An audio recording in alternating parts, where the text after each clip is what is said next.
গ্রামে গ্রামে থানায় থানায় পুলিশ সিভিল ড্রেসে থানায় যায়, থানার মধ্যে ঢুকে পুলিশের ড্রেস পরে। আবার যখন বাইরে বেরোয় তখন অনেক থানাতে দেখবেন পুলিশ তার ড্রেস বদলে আবার পাবলিকের ড্রেস পরে রাস্তা দিয়ে যায়। তারা কোনো দায়িত্ব নিতে চায় না। এই পুলিশকে প্রোঅ্যাক্টিভ বাড়াতে পারেননি, এই প্রশাসনকে এখন পর্যন্ত নিজেদের নিয়ন্ত্রণে অথবা জনগণের পক্ষে দাঁড়াবে এরকম করতে পারেননি। তাই ভয় পাওয়া স্বাভাবিক। তাড়াতাড়ি ভোট দিয়ে আপনারা মান সম্মানের সাথে চলে যেতে পারবেন। আর যদি এমন হয় সংকট বাড়তে থাকে, প্রশাসন সামলাতে না পারেন, আন্দোলন সামলাতে না পারেন, মানুষের বিক্ষোভের কোনো জবাব দিতে না পারেন, আজ পর্যন্ত সরকারের পক্ষ থেকে সরকারের একজন মুখপাত্র নয়, তাই যিনি পরিস্থিতির উপরে ব্যাখ্যা দিবেন।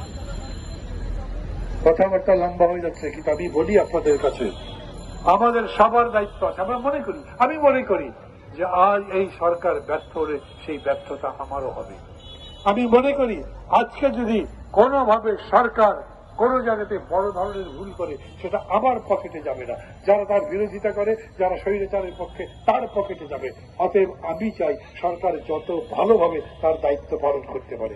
সমালোচনা মানেই গালাগালি নয়, সমালোচনা মানে আপনাকে শুধরাবার পরামর্শ দেওয়া। এবং সেই লক্ষ্যেই বলতে চাই, আবারও বলি, তৌহিদের হত্যাকাণ্ডের উপরে আপনাকে কথা বলতে হবে।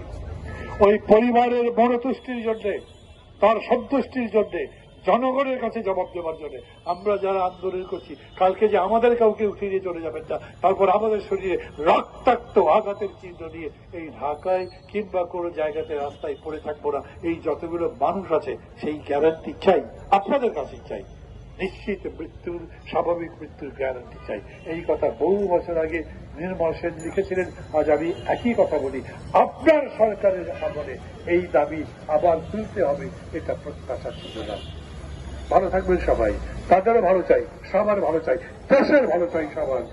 আমি